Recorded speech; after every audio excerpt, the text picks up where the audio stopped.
நாங்கள் தான் அம்மாவின் உண்மையான கட்சி, எங்களிடம்தான் புரட்சி தலைவர் தந்த சின்னம் இருக்கிறது என்று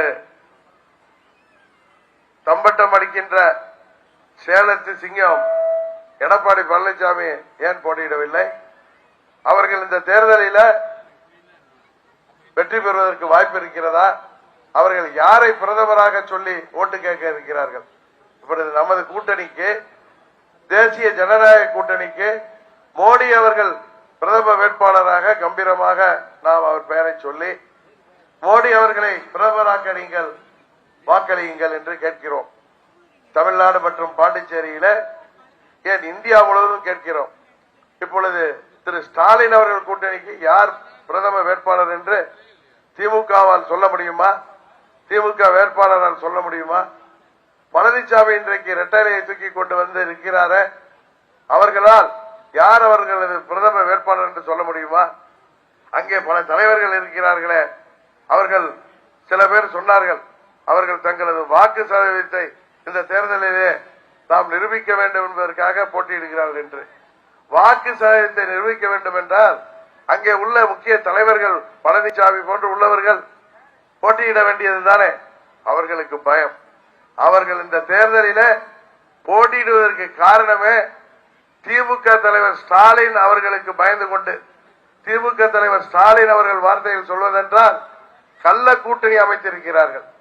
உங்களுக்கு தெரியும், 4 வருஷம் பழனிசாமி ஆட்சியில் இருந்த பொழுது பல்வேறு முறைகேடுகள், ஊழல் குற்றச்சாட்டுகள், பல முன்னாள் அமைச்சர்கள் மீது இன்று ஸ்டாலின் அவர்கள் அரசாங்கத்தில் எத்தனையோ சொத்து குவிப்பு வழக்குகள் பல கோடி அவர்கள் சேர்த்ததாக, இன்னும் பழனிசாமி அவர்கள் மீது நமது கொடநாடு கொலை வழக்கிலே மக்களுக்கு சந்தேகம் இருக்கின்றது.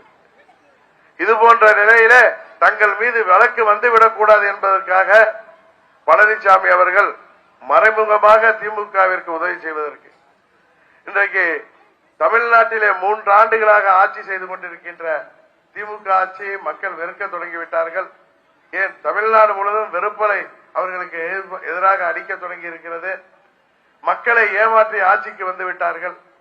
விவசாயிகள், அரசு ஊழியர்கள், ஆசிரியர்கள், போக்குவரத்து தொழிலாளர்கள், மாணவர்கள், இளைஞர்கள், தொழிலாளர்கள், சிறு குறு தொழில் செய்பவர்கள், பெரிய தொழில் சாலைகள் நடத்துபவர்கள், மருத்துவர்கள், செவிலியர்கள் என அனைத்து தரப்பினரையும் இந்த ஆட்சி ஏமாற்றி வருகிறது. அதனால் இந்த 3 ஆண்டு ஆட்சி மீது மக்கள் மிகவும் கோபத்தில் இருக்கிறார்கள். திமுகவுக்கு எதிரான வாக்குகள் நமது தேசிய ஜனநாயக கூட்டணிக்கு வந்துவிடக் கூடாது என்கிற காரணத்திற்காக அந்த வாக்குகளை பிரிக்க வேண்டும், நமது வெற்றியை பாதிக்க வேண்டும் என்கிற ஒரே நோக்கத்தோடு திமுகவோடு கள்ள கூட்டணி வைத்து இன்றைக்கு அதிமுக போட்டியிடுகிறது. புரட்சி தலைவர் கண்ட இயக்கம், திமுக என்கிற தீய சக்தியை எதிர்த்து புரட்சி தலைவர் கண்ட இயக்கம்,